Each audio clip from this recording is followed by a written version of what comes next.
Muy bien. Ok.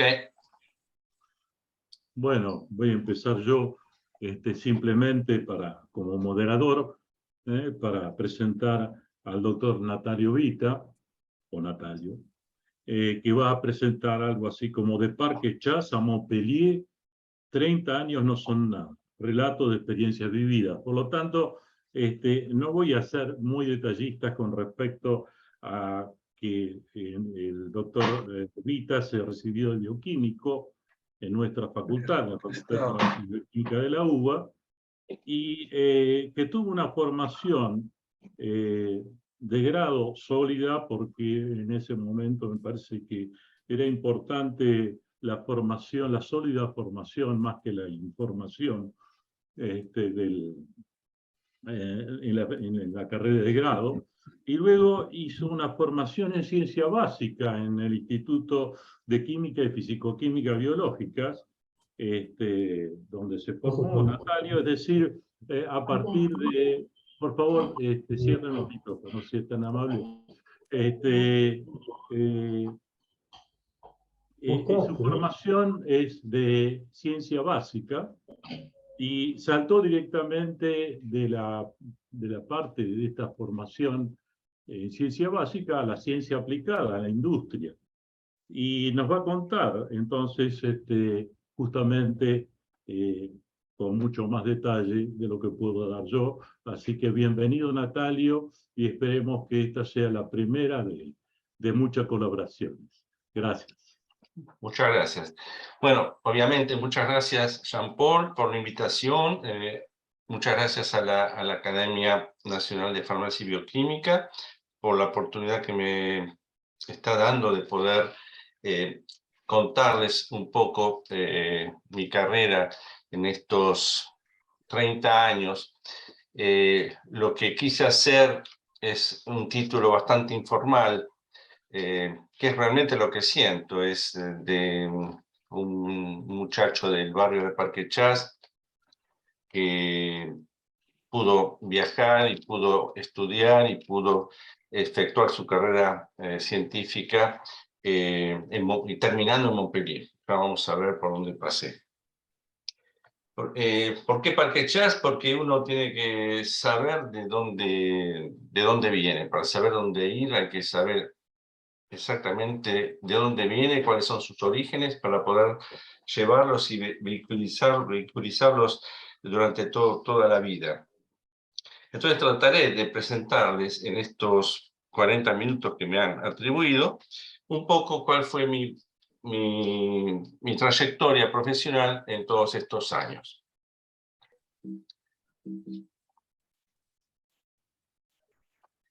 Bueno, aquí tenemos mi trayectoria profesional. Comienza, obviamente, en la escuela pública de Parque Chas. Después hice mi bachillerato en el Colegio Nacional número 2 a Reconquista, algunos lo recordarán.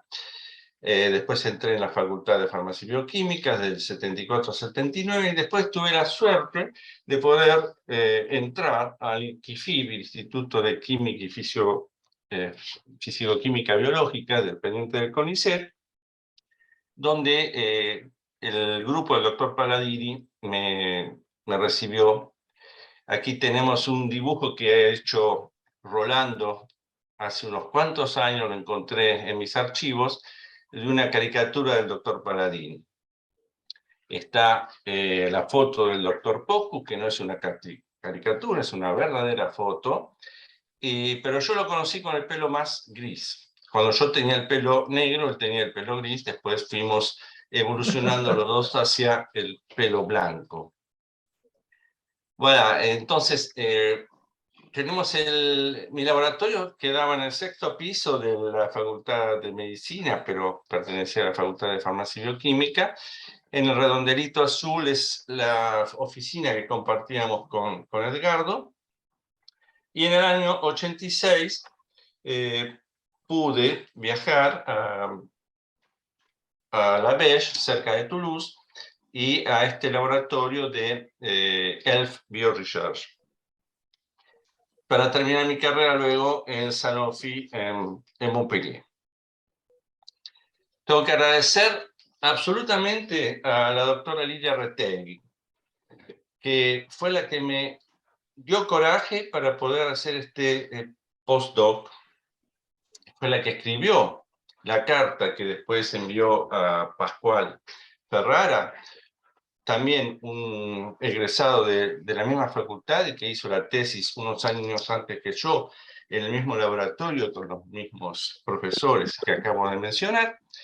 Ella le escribió una carta diciéndole que tenía un colega que quería hacer un postdoc, etcétera, etcétera, y que además de todas las calidades que tenía, jugaba muy bien al fútbol.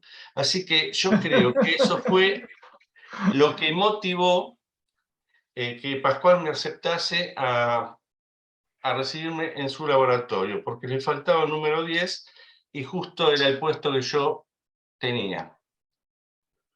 Bueno, ahora vamos a la parte más seria de la cosa.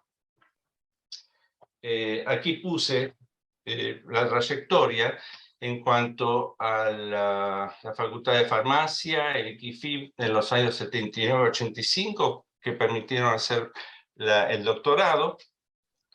Mi primer postdoc financiado por ELF para trabajar siempre sobre la hormona de crecimiento y después sobre las interleuquinas, ya lo vamos a ver.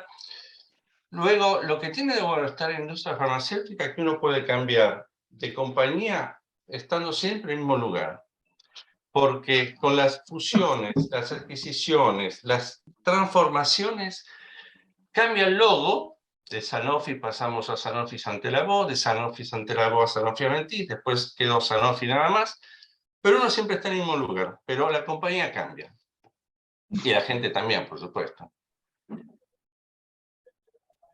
Bueno, este es el primer paper que escribimos en el grupo, donde está Edgardo, Clarita Peña, Ana Raquel Pérez, el doctor Heinrich y el doctor Paladini. Este paper fue fundamental porque describimos que los pacientes tratados con hormona de crecimiento, en aquella época el instituto, el laboratorio, proveía la hormona de crecimiento natural al hospital de niños para tratar a los pacientes hipopituitarios, y descubrimos este resultado que está en la figura, donde los diferentes pacientes, además de tener anticuerpos, de generar anticuerpos contra la hormona de crecimiento humana, también lo hacían contra la hormona de crecimiento equina y bovina, cosa que empezó a dar vueltas en nuestra cabeza, es que había una fuerte inmunogenicidad de estas hormonas. Eso abrió la posibilidad de hacer una tesis de la que Edgardo Poscus me dirigió, y pudimos trabajar sobre los epitopes en la hormona de crecimiento, usando anticuerpos monoclonales que en aquella época acababan de salir, estamos hablando del año 82-83. Esos resultados fueron... Bueno, tranqui. ¿Hay preguntas? Doctora Yamburu, por favor, silencio.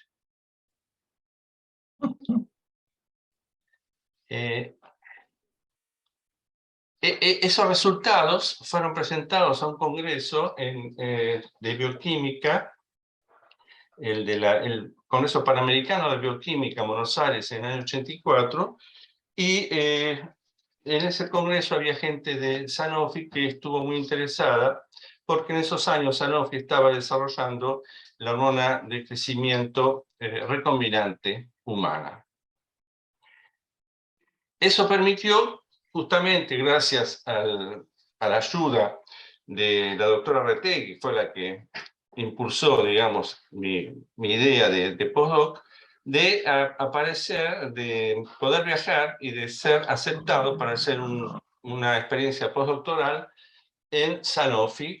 En esa época se llamaba ELF, el laboratorio, pero pertenecía a Sanofi, en donde estaban desarrollando la hormona de crecimiento recombinante humana a partir de bacterias, usando un péptido señal un peptidosignal que le permitía a la hormona ser secretada en el espacio periplásmico de las bacterias, y esa ventaja hacía que simplemente con un shock osmótico las bacterias puedan ser rotas, digamos, y la hormona de crecimiento aparecer en el sobrenadante y muy fácil de purificar. Eso fue patentado en el año 87 y eso permitió a Sanofi de presentar el primer producto biotecnológico francés. Ese año 87 pudo ser aceptado Maxomat, la primera hormona de crecimiento recombinante humana en Francia y después en Europa. Es curioso, cuando hicimos la patente, la figura que hemos puesto, que se puso, fue la figura de la misma figura que teníamos en el laboratorio de química biológica. Esta, la secuencia primaria de la hormona de crecimiento humana, esta es la que teníamos en el laboratorio de la facultad, y esa fue la que apareció después en la figura de la patente de Maxomat.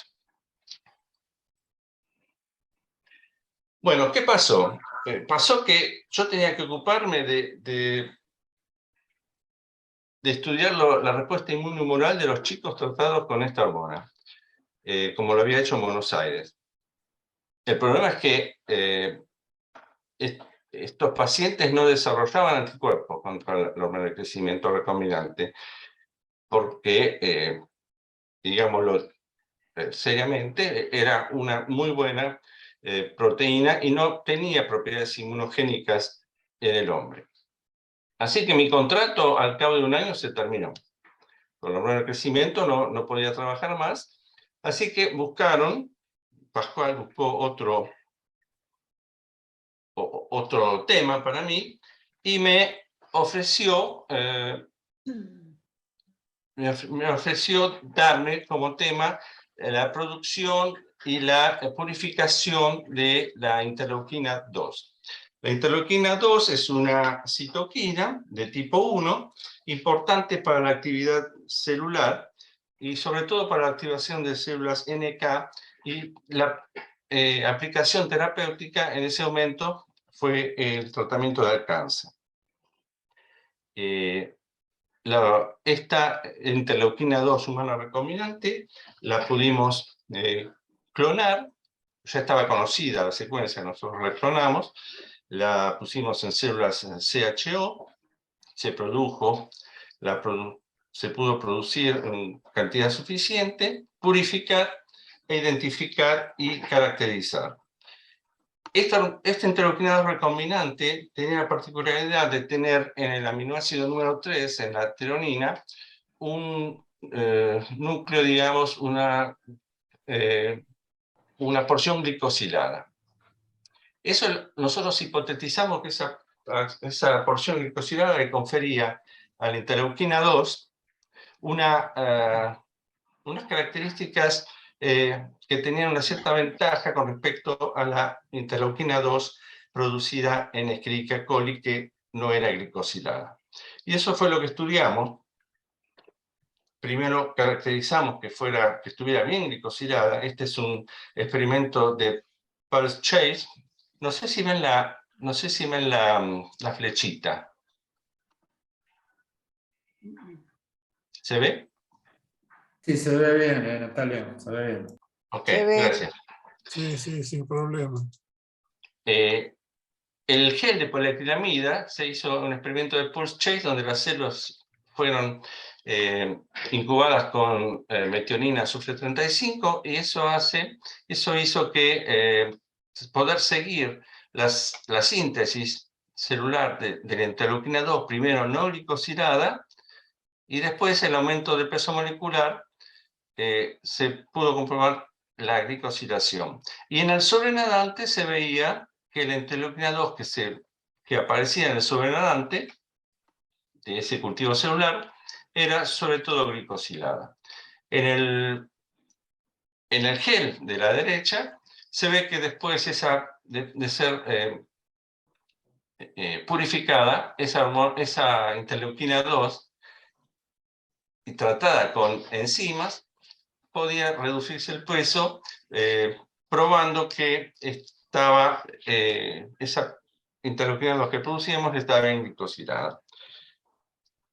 La hipótesis que habíamos emitido en cuanto a que era mejor esta interleuquina 2 glicosilada a la no glicosilada, se pudo comprobar haciendo ensayos de binding, en donde comprobamos que tenía una mejor afinidad, sobre todo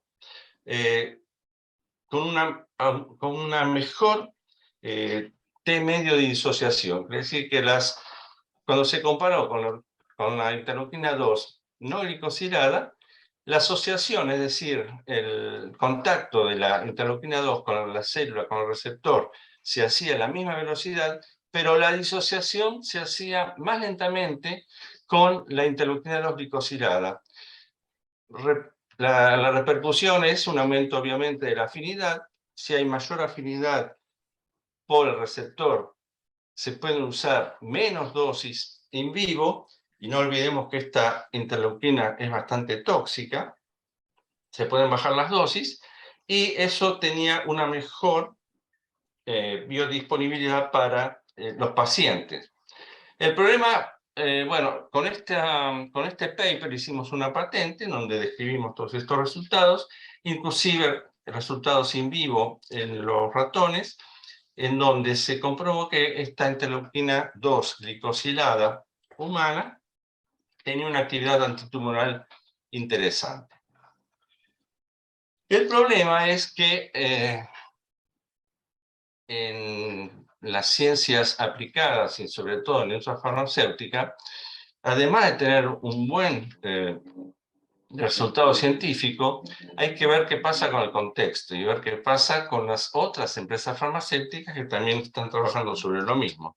En este caso estaba Hoffmann La Roche, que estaba desarrollando el mismo producto, ellos no glicosilado, pero como ellos patentaron antes, tuvieron la opción de poder seguir trabajando sobre el tema. En cuanto a nosotros, las autoridades de Sanofi no quisieron continuar este proyecto porque la batalla jurídica para poder implementar este medicamento iba a ser demasiado engorrosa, íbamos a perder tiempo y quizás nunca hubiéramos ganado los juicios. Así que, a pesar de tener un buen producto, tuvimos que renunciar a seguir con este proyecto, lamentablemente. Eso hizo que las autoridades en el laboratorio nos hizo reflexionar. A veces cuando hay un problema es importante reflexionar para poder sobrellevar ese problema y poder mejorarse. No hay que darse por vencida. Y ahí fue donde surgió la idea de, para evitar problemas ulteriores con las patentes, decidimos nosotros ir y clonar nuevas citoquinas. Las nuevas citoquinas que nosotros mismos íbamos a descubrir. Eso supuso un enorme esfuerzo de gente, de material, en donde el método que se usó es un método de criblado diferencial de una biblioteca de linfocitos activados. Esas bibliotecas, esos clones de esa biblioteca se pasaron por un citómetro de flujo, como los que se usan para las células, pero nosotros pudimos modificar ese citómetro de flujo y en lugar de hacerlo con células, lo hicimos con bacterias. Es decir, que todas esas bacterias que estaban con los cDNA provenientes de los linfocitos se organizaron en placas de 2100 pocitos. De esas placas, con un replicador, se hizo una placa máster y después se usaron se podían hacer varias réplicas en los filtros. Esos filtros se probaron con una sonda de ARN radioactiva, en donde se pudo, una con las células activadas, otras con las células no activadas, y por equilibrado diferencial, aquí se ve, por ejemplo, se pudieron obtener puntos en lugares donde estaban activadas las células que no existían en el control negativo. Esos clones que recuperamos eran posibles candidatos a nuevas citoquinas. Entre las que descubrimos, la más importante fue la interleuquina 13. La interleuquina 13 fue descubierta de este modo. Aquí está el artículo y la patente. Esta interleuquina está expresada en linfocitos T, humanos activados. Es un factor fundamental para regular respuestas inflamatorias e inmunitarias. Es una citoquina esta de tipo 2, es decir, que juega un rol en la inmunidad humoral y que activa una serie de células, como se puede ver en el diagrama de la derecha. Lo que más nos interesó a nosotros era esta parte de la activación de eosinófilos y de mastocitos. Y ahora van a ver por qué. Una vez que tuvimos la interleuquina 13, que la podíamos producir, purificar, marcar con iodo 125, nuestro laboratorio estaba especializado en receptores. Así que empezamos a trabajar en la caracterización del receptor de interleuquina 13 y descubrimos unas células que tenían un fuerte binding, tenían muchos receptores por esta linfoquina, que era condición sine qua non para poder hacer una banca de cDNA y poder clonar después ese receptor. Cosa que hicimos, se clonó el receptor que llamamos IL-13 alfa 1. Este receptor tenía todas las características de un receptor a citoquinas, tenía un péptido señal, tenía este motivo WS y tenía después sitios de activación a proteínas intracelulares. Tenía obviamente un segmento transmembrana en donde estaba anclado en la superficie de las células. Este receptor mostraba un scatter lineal correspondiente a una sola población de receptores. Las células, una vez transfectadas con este receptor, eran desplazadas por la interleuquina 13, pero no por la 4. Después vamos a ver por qué la 4 es importante. Pero cuando se co-transfectaban las células con el receptor de interleuquina 4, alfa, este es el gráfico, la interleuquina 13 y la interleuquina 4 podían desplazar el binding, es decir, que la unión de esos dos receptores reconocían las dos linfoquinas. No solamente las reconocían, sino que era la única característica de activar una respuesta celular. Este es el experimento para ver STAT6, que es una proteína intracelular que cuando las células se activan. Es el control. Esta es la célula CHO solo con el receptor interleuquina 4, solo con el receptor interleuquina 13, y cuando se ponen los dos receptores es solamente ahí donde hay una respuesta biológica. Esos resultados dieron origen a esta hipótesis, la hipótesis de una asociación de dos receptores, el receptor de interleuquina 4 y el receptor que venimos de clonar de interleuquina 13, donde las dos linfoquinas pueden actuar y dar una respuesta celular de activación. Eso significa, teniendo en cuenta las características de ambas linfoquinas y su rol en ciertos eventos como la alergia y el asma, de que bloqueando con anticuerpos monoclonales específicos estos receptores, se podía eventualmente obtener un medicamento para esas patologías. Esta vez, sabiendo que la interleuquina 13 la clonamos nosotros, teníamos la patente, teníamos el receptor de interleuquina 13 y toda la biología alrededor del receptor de interleuquina 13 y 4, todo puestos en patentes, esta vez no se nos iban a escapar las cosas y por suerte se pudo llegar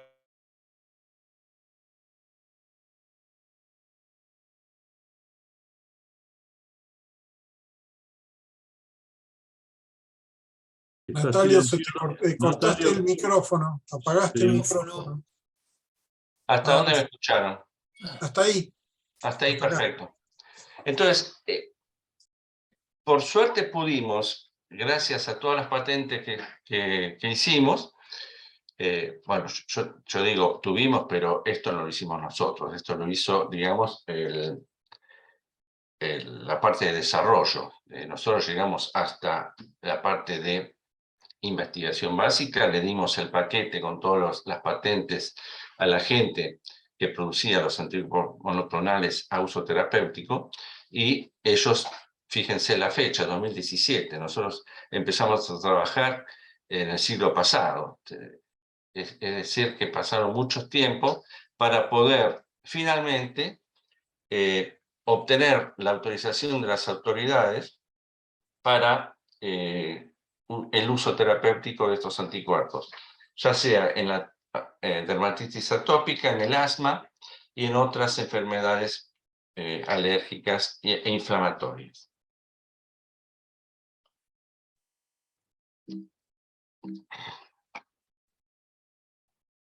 Eso fue la final de una linda historia, y como nos había ido bastante bien con los receptores, los jefes, digamos, el director de la investigación de Sanofi, hizo una visita al laboratorio, le mostramos los resultados, interleuquina 13, etc. Y dijo, bueno, ahora que ustedes saben clonar tan bien los receptores, me tienen que clonar los receptores de algunos neurotransmisores que tenemos, porque tenemos moléculas que funcionan bien en el animal, que después no funcionan en el hombre, que tienen efectos secundarios, un montón de cosas, porque ustedes lo saben, los receptores son específicos, pero las moléculas a veces no, porque reconocen dos receptores.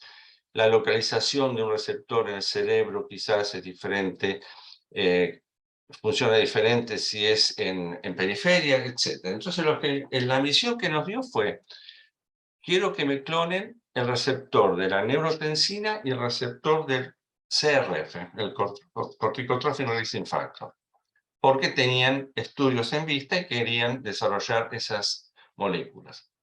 El problema era que en esa época recién empezaba la PCR, la biología molecular, aunque funcionaba muy bien, no tenía toda la potencia que tiene ahora para el clonado, y lo que decidimos hacer fue una estrategia de clonado por expresión. Es decir, identificamos una célula, HT29 en este caso, para el ejemplo de la neurotensina. Una célula, hicimos una biblioteca de cDNA de aproximadamente 500.000 de clones. Esos clones fueron repartidos en pools de 1000 clones cada uno. Esos pools se transfectaron en células COS de forma transitoria. Se hizo un binding simplemente usando neurotensina marcada, y los pools positivos fueron nuevamente separados y reescrineados hasta la obtención de un ADN, de un cDNA único, que era el equivalente al receptor. Aquí les muestro, prácticamente lo hicimos en estos frasquitos que tienen el tamaño de un portaobjetos. Entonces, la cultura celular, el cultivo celular y la transfección del binding se hizo de esta forma. Una vez terminado, se sacaba la parte superior y se quedaba con el portaobjetos. Estos portaobjetos se pusieron en placas y se hizo una autorradiografía para ver el resultado. Aquí está esquemáticamente lo que se hizo. Este es el 500.000 de clones que se repartieron en 500 pools de 1000 clones y se hicieron el binding de todo. Por ejemplo, esta placa se hicieron 50 pools, quiere decir que teóricamente teníamos que hacer 10 veces la misma experiencia. Tuvimos suerte porque al cabo de la tercera o cuarta ya tuvimos un pool positivo. En este caso es el pool número 31. Este pool positivo, como había 1000 clones, se tuvo que dividir hasta llegar a un solo, donde dio el resultado positivo. Y ese clon, como sabíamos dónde estaba, porque lo habíamos puesto en el congelador, lo secuenciamos y obtuvimos el resultado que se ve aquí en esta parte de la diapositiva. En la parte superior tenemos la secuencia del receptor neurotensina humano y debajo tenemos el receptor de neurotensina de rata. Cosas importantes, es muy curioso porque por homología no lo pudimos clonar. No alcanzamos la potencia del clonado en esa época, no alcanzamos. Por eso tuvimos que llegar a esta solución, que fue bastante más, con mucho más trabajo, pero al final llegamos al mismo resultado. Bueno, se trata de un receptor a 7 dominios transmembrana, es un receptor acoplado a proteína G, y este receptor tenía una particularidad que ya se veía en los experimentos en animales y en otras células, que tenía una farmacología específica porque era insensible a una molécula que se llama levocabastina. Era la única molécula que no desplazaba el binding de este receptor. Pero se sospechaba que había otro, porque ya en experimentos en la rata se veía que la levocabastina tenía una cierta afinidad por lo que se veía en los experimentos con células o con tejidos, tenía cierta afinidad por un receptor de la neurotensina. Era eso lo que molestaba un poco para la interpretación de los resultados in vivo. Así que lo que hicimos fue clonar el segundo receptor. El segundo receptor fue más fácil clonarlo porque por suerte pudimos clonarlo por homología y obtuvimos la secuencia de lo que llamamos receptor neurotensina 2. Y ese receptor neurotensina 2 clonado, aislado, respondía bien a la levocabastina. Eso explicaba un poco los resultados. Bueno, entonces teníamos dos receptores a la neurotensina con farmacologías diferentes. Teníamos moléculas que actuaban sobre el receptor. Entonces, lo que pudimos hacer fue hacer moléculas quiméricas con la parte aminoterminal del receptor 1, la parte C-terminal del receptor 2, y así se fueron aumentando la cantidad de secuencia del receptor 2 para poder trabajar y ver el docking y el modeling molecular, donde se ponían las moléculas que teníamos, los antagonistas que teníamos, y ver cuáles eran los aminoácidos del receptor que interactuaban con el agonista natural, es decir, la neurotensina, o con las moléculas antagonistas que teníamos. Eso fue un trabajo bastante arduo, pero llegamos a resultados interesantes, incluso haciendo análisis mutagénico, quiere decir que cambiamos un aminoácido y veíamos qué pasaba, si la afinidad con la neurotoxicidad aumentaba, disminuía, y cuál era la farmacología. Eso permitió desarrollar para Sanofi moléculas más selectivas, más afines, y de manejar bien la farmacología de la neurotoxina.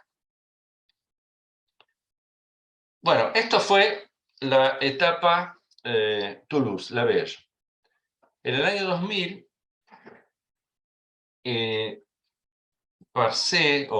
nos mudamos de Sanofi La Belle a Sanofi Montpellier. Y ahí empezó una nueva etapa en donde trabajé en bioquímica en el departamento de cardiovascular trombosis.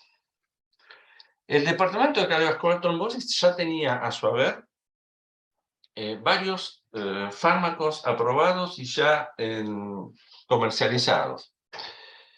El hecho de pasar de la ciencia básica, aún estando en la industria farmacéutica, a pasar a un departamento terapéutico como cardiovascular trombosis me hizo acercar más aún a la realidad del medicamento y al desarrollo de esos medicamentos.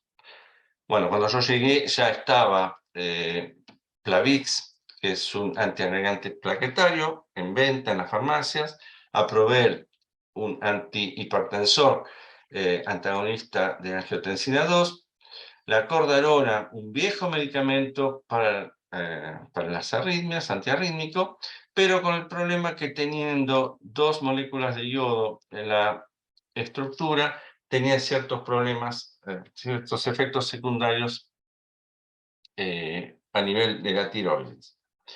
Por eso Sanofi desarrolló en el laboratorio justamente de la bioquímica de Montpellier este nuevo medicamento que se llamó dronedarona y es el Multac. El Multac, ¿cómo lo escribíamos? Hay que saber que no se conoció, y no se conoce creo que aún, cuál es el target de la amiodarona.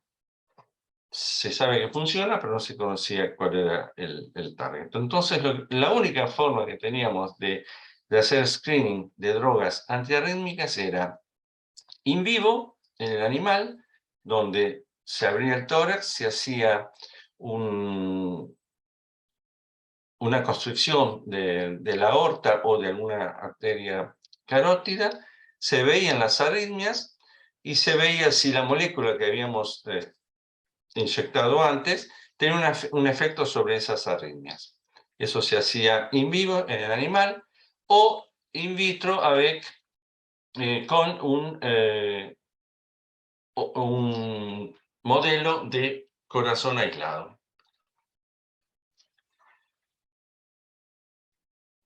Eso terminó bien porque la dronedarona, el Multac fueron aceptados y comercializados.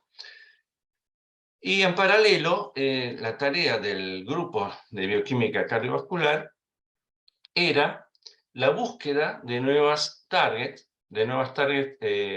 bioquímicos en ciertas patologías. Nosotros podíamos hacer genómica, biología molecular, screening a alta velocidad y biología celular. En paralelo teníamos 2 grupos muy fuertes de químicos y de farmacólogos que nos ayudaban y que hacíamos todo en conjunto. Uno de los ejemplos que hemos hecho es, junto con los farmacólogos, en modelos de aortic banding, es decir, se hacía una constricción de la aorta en los animales y se esperaba un tiempo para el desarrollo de una hipertrofia cardíaca. Después se demostraba que había tejido fibrótico en estos corazones. Se demostraba también que uno de los marcadores de esta hipertrofia cardíaca, la calcineurina, aumentaba. esta era la validación del modelo. A partir de ahí se podían sacar mensajeros en el control y en el tratado y buscar por intermedio de sondas cuáles son los genes, cuáles son los genes que están sobreactivados o inhibidos a partir de esta metodología. Y así fue donde se encontraron algunas moléculas que después fueron estudiadas en otros laboratorios. Porque hay que decir que, tal como sucede a veces, esas fusiones hacen que uno se tenga que reacomodar, y en esos años, cuando se fusionó Sanofi con Aventis, mi jefe de cardiovascular fue transferido, fue nombrado director de toda la R&D de Sanofi. Y me convenció, me llevó con él a la dirección de la R&D como agregado para poder organizar todos estos laboratorios que están viendo en la pantalla, porque ya veníamos con una fusión con otro laboratorio que se llamaba Santé Labo, laboratorio francés. Y la fusión con Aventis hizo que de buenas a primeras tuviéramos laboratorios en Estados Unidos, en Europa, en España, en Italia, en Hungría, en Alemania y por supuesto en Francia. Es decir, que teníamos que reorganizar todos esos laboratorios, todos esos departamentos terapéuticos. Por ejemplo, cardiovascular, sistema nervioso central, oncología, inmunología, metabolismo, etc. Eso otra vez me acercó aún más a la realidad del desarrollo farmacéutico. Porque acá están viendo cuáles son las fases de ese desarrollo. La primera parte, la investigación básica, que lleva alrededor de entre 3 y 6 años, el desarrollo, ya sea preclínico o clínico, el nacimiento de la molécula y después su comercialización, su aprobación, etc.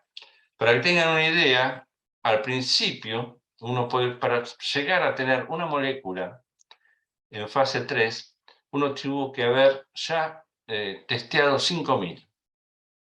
Así que hay un esfuerzo enorme de screening, un esfuerzo enorme de optimización de las moléculas químicas para después llegar a obtener una molécula activa que pueda ser llevada al desarrollo final. Una de las cosas en donde trabajamos mucho fue en el screening a alta velocidad. Sanofi tenía una librería de productos químicos de más de 500.000 de moléculas, y esos productos químicos, esas moléculas, usando robots en alta velocidad, permitía hacer el screening, ya sea binding, test enzimológicos, lo que fuera, y testear entre 50 y 200.000 compuestos en poco tiempo. Ese screening, aquí le pongo un ejemplo real. Esto lo hicimos en cardiovascular con un receptor que se llama apelina. Pudimos tener el receptor aislado de ese ligando. Tuvimos que hacer 10 a la 9 células para poder hacer binding sobre 200.000 moléculas en robots. Aproximadamente usamos 2.500 placas de 96 pocillos. Y en este caso, de 200.000 moléculas, obtuvimos 200 moléculas activas, lo que llamamos los hits, es decir, un rendimiento de 0,11%. Obtener una molécula activa en un screening de alta velocidad no significa nada. Es el primer paso, después hay que repetir los experimentos y hay que optimizar esa molécula química. Eso es lo que se llama una molécula activa, para llegar a un lead donde esa molécula que se llama lead después tiene que tener ciertas características y sobre todo lo que se dice, lo que se llama la drugability, no sé cómo lo podemos traducir al castellano, pero tiene que ser algo que pueda ser una droga en el futuro. Toda molécula activa no llega a ser una droga y todo lead tampoco llega a ser una droga. Para eso tiene que cumplir ciertas características. Y era ese el trabajo que tenía que hacer en R&D. Estar seguro de que cuando un departamento terapéutico me trajera una molécula, nos trajera una molécula, no estaba yo solo, obviamente, tenía que cumplir con todos estos requisitos. Primero, ya nos quemamos una vez, la posición de la patente. Tenemos que tener la primera opción para la patente. Segundo, la síntesis química. La síntesis química tiene que ser relativamente fácil, porque si al piloto que hace la química en grandes cantidades, uno va con un protocolo donde tiene que usar material explosivo para poder hacer la síntesis química, nadie lo va a querer. El tercero es la propiedades físico-químicas, la solubilidad, que llegan las reglas de Lipinski, que son justamente una molécula no tiene que tener más de 500 daltons de peso molecular, tiene que ser soluble, tiene que ser liposoluble para pasar la barrera intestinal. La potencia hacia su target tiene que tener una afinidad del orden de nanomolar para poder tener una dosis terapéutica lógica. No se puede tampoco dar gramos de un medicamento. La selectividad es fundamental porque ya lo hablamos, un receptor que está en el cerebro y también está en otros sitios puede traer problemas de efectos secundarios. La permeabilidad intestinal tiene que atravesar la barrera intestinal para ser absorbido fácilmente. Conocer el metabolismo in vivo e in vitro para no generar metabolitos que puedan ser tóxicos. La vida media para trabajar sobre la farmacodinámica y la farmacocinética.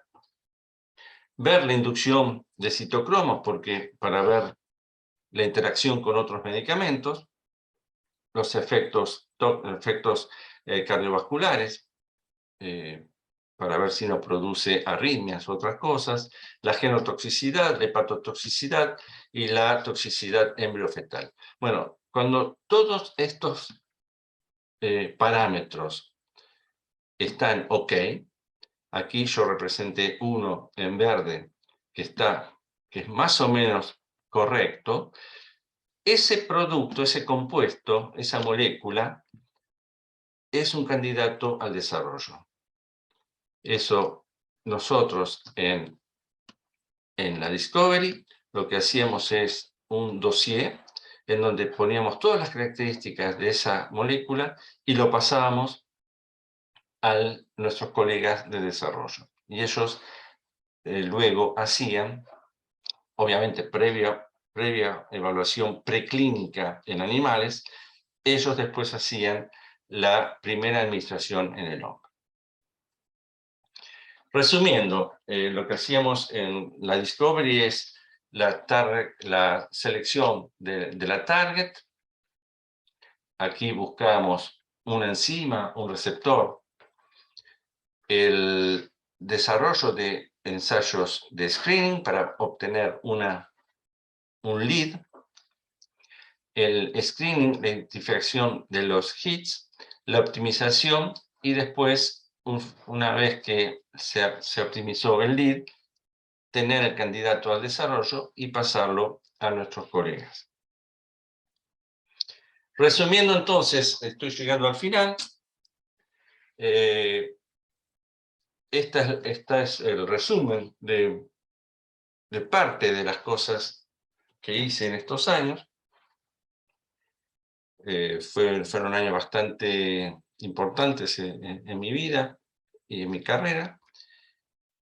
Estos son las actividades que hago ahora, porque en 2015, como les dije, hubo reestructuraciones otra vez, hubo planes sociales, y decidieron que cierta gente con el cabello blanco tenía que tomar su retiro, y así fue. Me retiré de Sanofi, pero no de la ciencia, así que sigo haciendo, afortunadamente, cosas con colegas de la Universidad de Salerno, tratando de desarrollar una molécula para el cáncer de páncreas.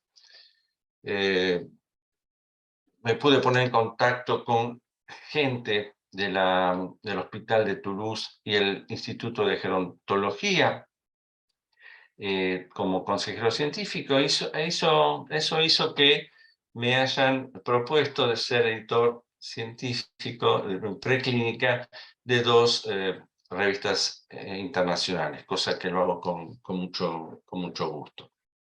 Además de hacer esto, obviamente, ando en bicicleta, saco fotos y paseo y me ocupo del jardín, como todo buen retirado.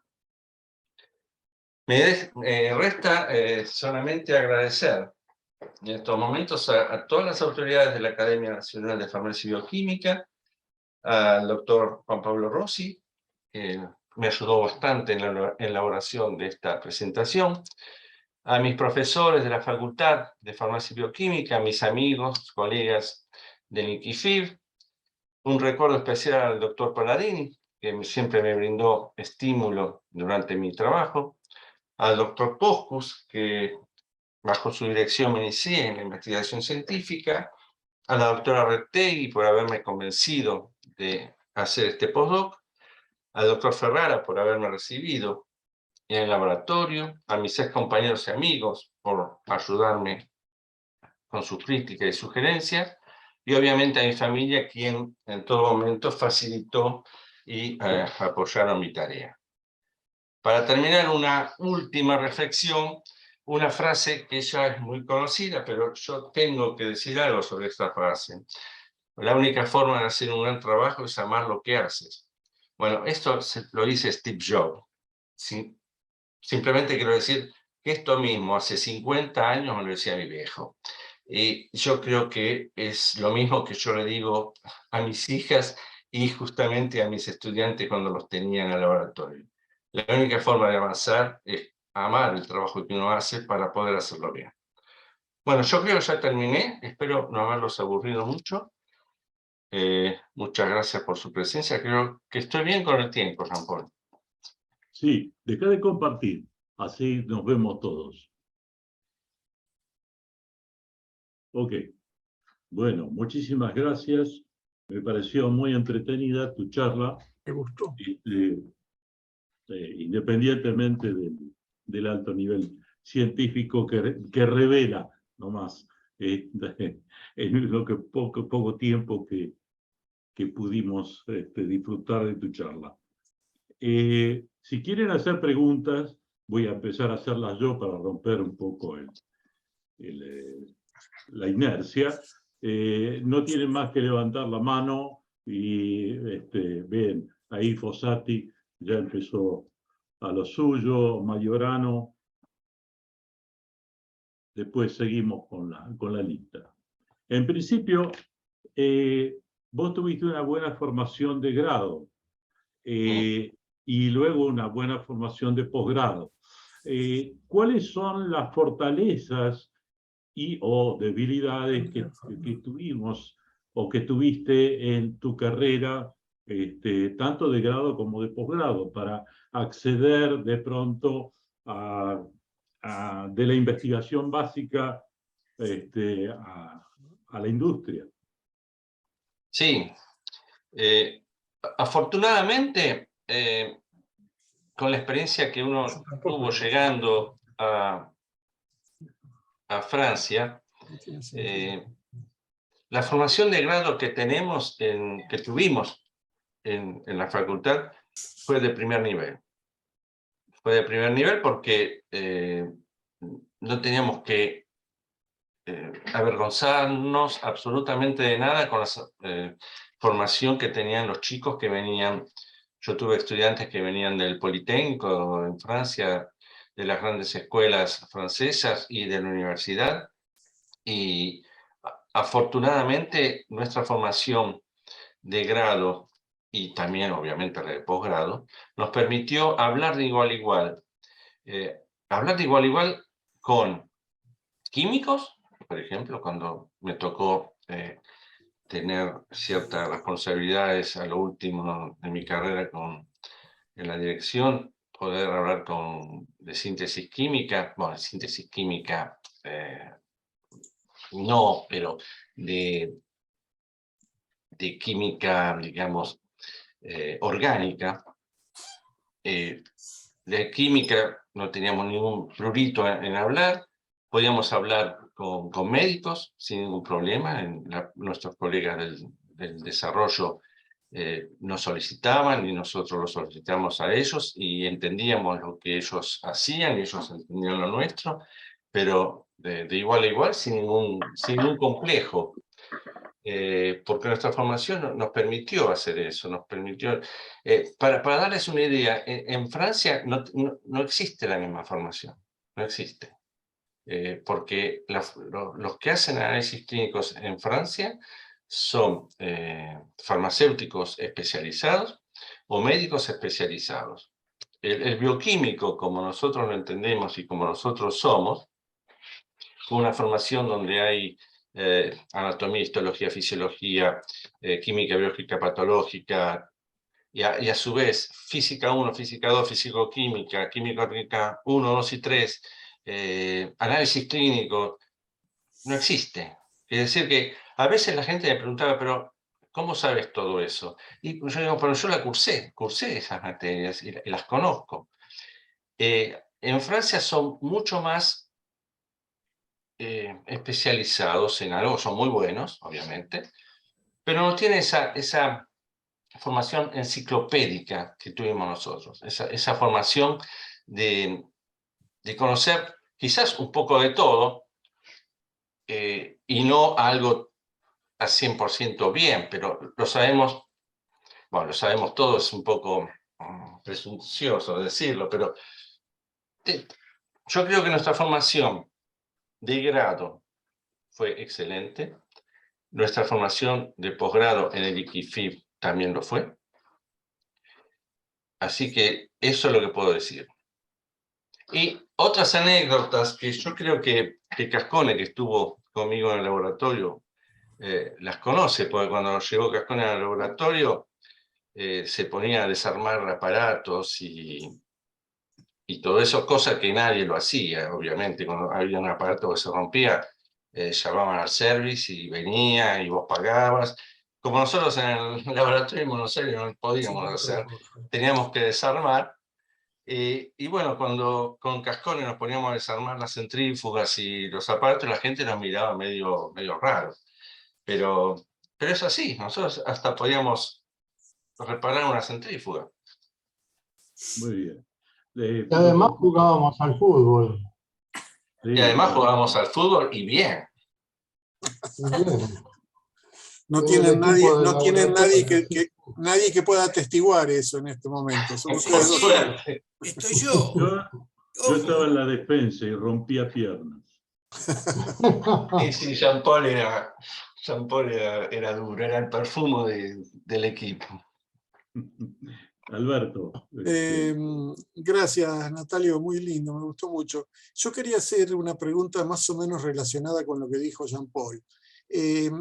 Una de las cuestiones que se nota mucho en los que hicimos y los que están haciendo ciencia básica en ciencias biológicas, es que no tenemos ninguna formación real, incluso mucho de la parte farmacéutica también y de otras profesiones, respecto al traslado del conocimiento básico a la aplicación.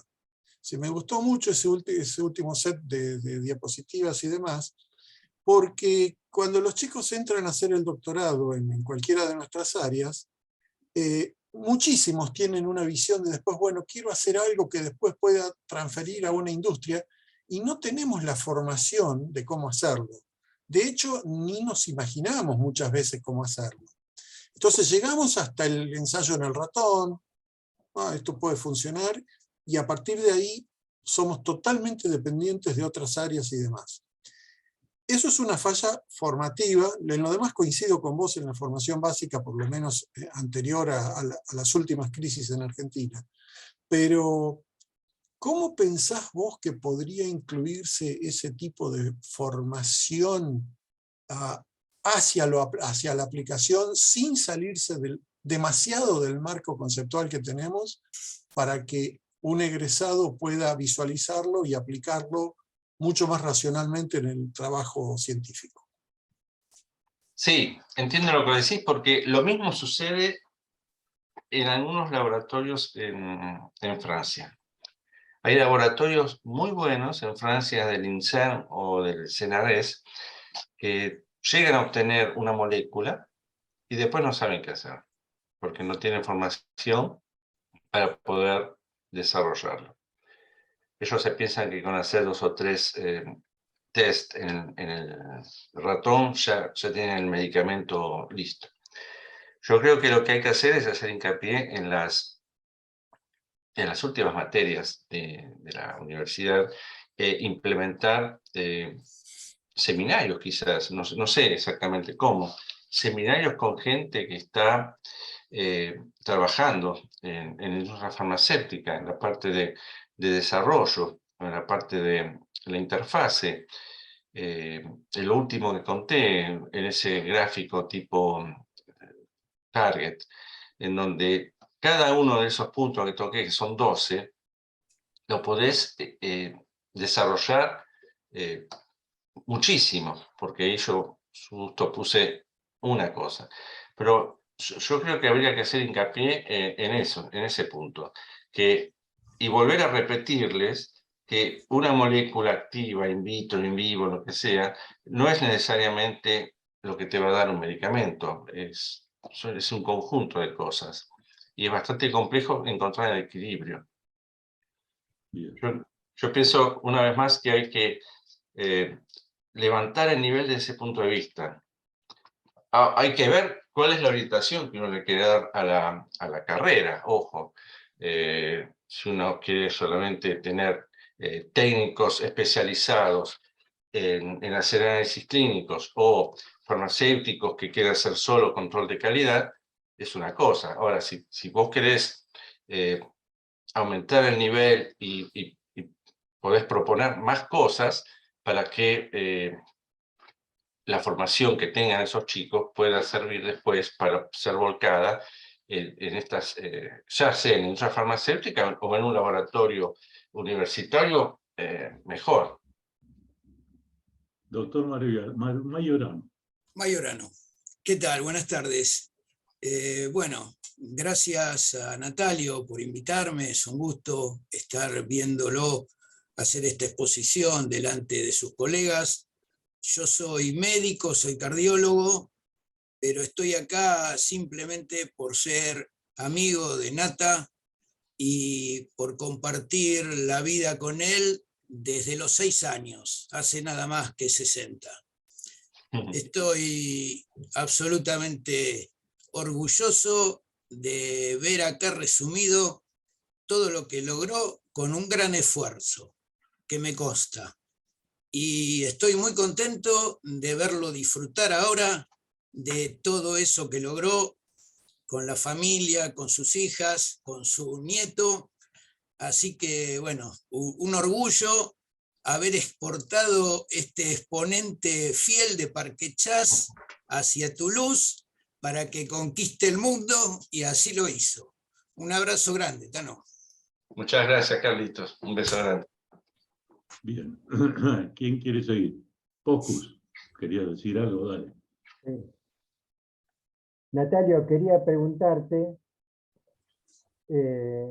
además de las interacciones múltiples que tuviste con profesionales, farmacólogos, médicos, químicos, o sea, un espectro amplio de profesiones que requiere esta aventura, además también fuiste gestor ante la EMA, o sea, las autoridades regulatorias tampoco hacen la vida fácil, ¿no? Las autoridades regulatorias es muy, muy duro. Sí, tuvimos interacciones con la EMA, con la FDA. Fíjate el ejemplo del ribonaval, por ejemplo. El ribonaval era una molécula que desarrollamos que era un antagonista del receptor CB1 que se usó en la obesidad, se comercializó y Sanofi lo tuvo que retirar. Lo tuvo que retirar porque al principio hubo casos de suicidio, pero que después, cuando se abrió, digamos, cuando se hicieron los ensayos clínicos y se abrió, digamos, la parte de tratados y no tratados, se vio que los suicidios eran la parte de no tratados. Así que por eso siguió adelante. Pero el problema es que después cuando se pasó a escala, digamos, normal, porque se empezó a vender, hubo casos de suicidios y la FDA quería no quería pararlo. Dijeron, bueno, en esos casos lo que se puede hacer es un tratamiento psiquiátrico y un seguimiento psiquiátrico, cosa que Sanofi dijo, no, se para todo.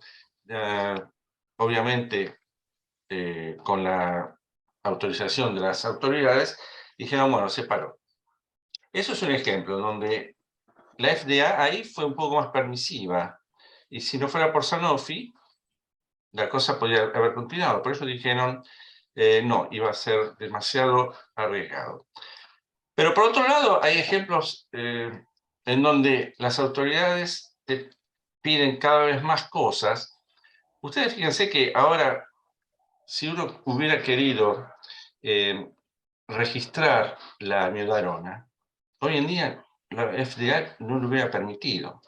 No lo hubiera permitido porque primero no se sabe la target. No se sabe la target, tiene miles de efectos secundarios. Y sin embargo, los cardiólogos, Carlitos me lo puede confirmar, los cardiólogos lo siguen usando, porque es lo único que funciona contra las arritmias. Y bueno, si uno piensa en la aspirina es un medicamento maravilloso.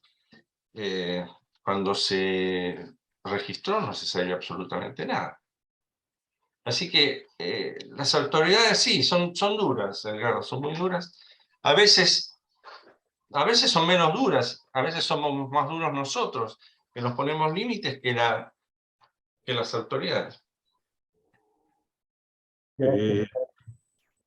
Natalio, vos viste, de acuerdo a lo que vimos, sobre todo en tu exposición, para ir del Drug Discovery and Development, había unos 14 años aproximadamente o más para eso. ¿Vos notaste, por lo menos, o notás, de acuerdo a tu experiencia, que hay más velocidad gracias a la inteligencia artificial? Sí, la inteligencia artificial mejoró mucho, sobre todo la parte que mostré yo, el docking de moléculas por computación, ¿no? Toda la parte de... no hablé, pero hay un screening virtual, quiere decir que se podía modelizar el receptor, por ejemplo, y con toda la biblioteca de moléculas químicas ponerlas en forma virtual y por inteligencia artificial y ver cuál es la molécula que machea mejor con el receptor. Eso se hace, se hizo unos cuantos años y cada vez los resultados son mejores. Eso funciona muy bien. Se pudo reducir el tiempo de desarrollo, al menos en la primera parte del desarrollo molecular. Sí. Bien. ¿Quién quiere hacer más preguntas? Jean-Paul, ¿me escuchás? Sí, dale, Leonor. Bueno, en primer lugar te agradezco, Nata, muy linda la charla, muy linda la exposición. Nosotros hemos compartido trabajo en el laboratorio y somos amigos de la vida, o sea que nos hemos visto, pero quiero aclarar que fueron más de 30 años, hizo un resumen de los 30 años, pero fueron más, no mientas porque fueron más. De Parque Chas a Toulouse, pasó un poquito más de tiempo. La primera parte, cuando estuviste en Toulouse, es muy lindo escuchar todo lo que utilizaste de los ensayos de binding que aprendiste en el instituto. O sea, es realmente agradable y emocionante poder ver la aplicación que hiciste de todos tus conocimientos y tu background en la industria.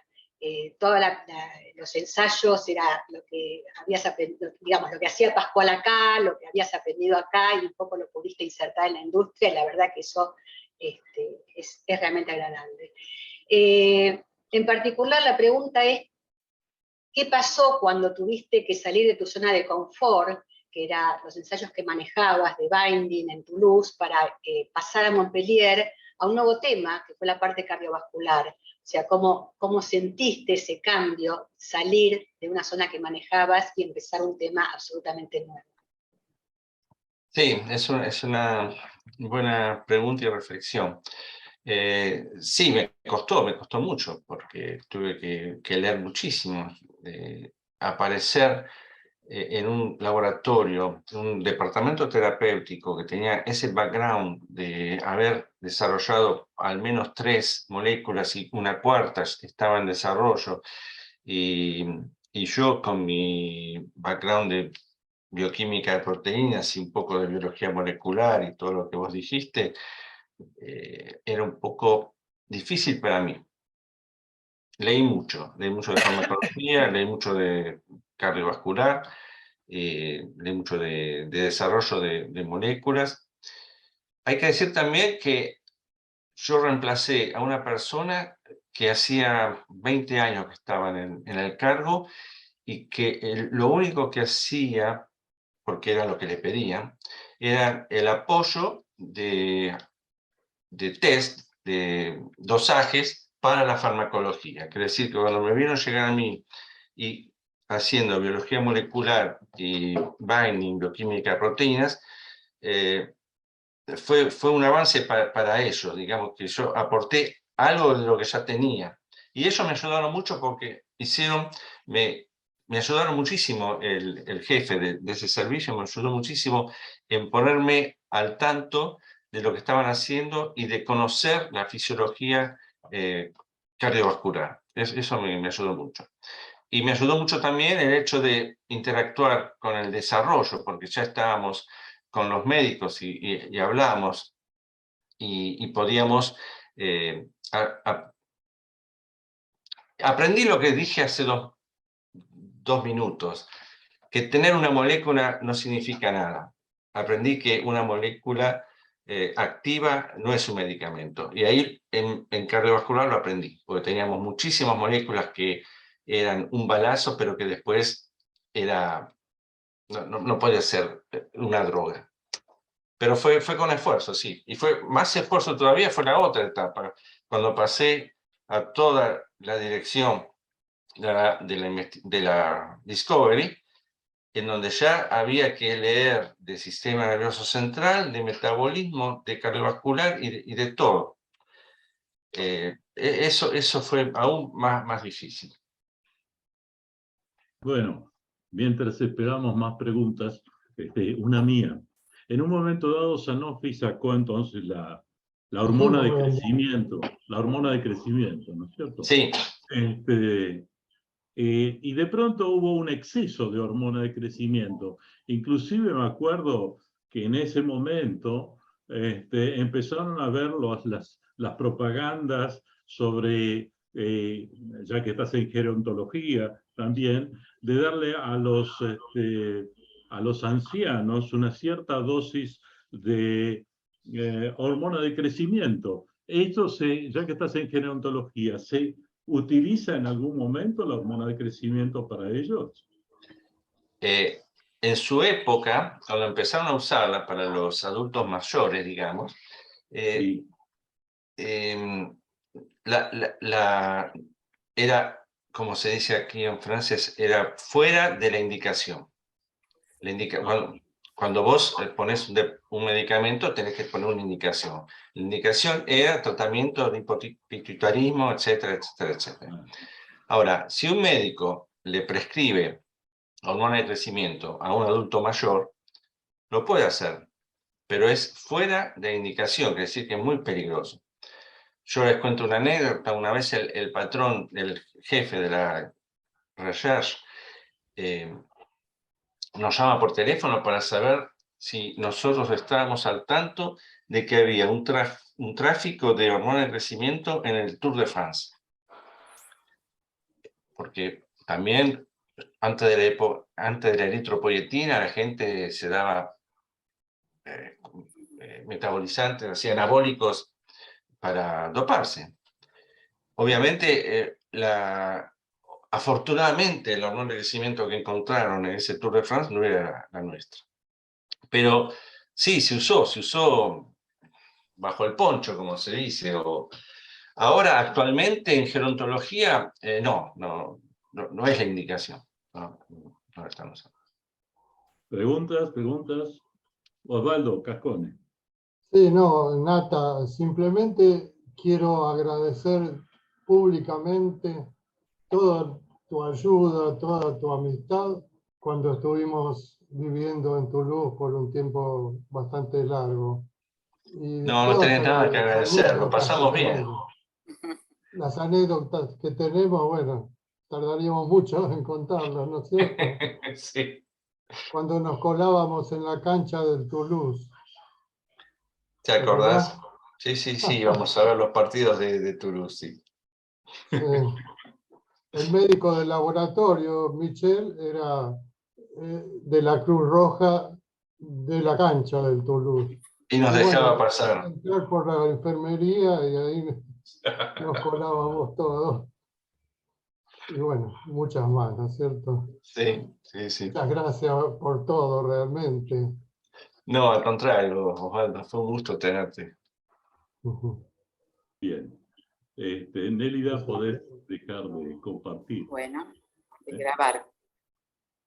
Sí, de grabar, perdón. A ver.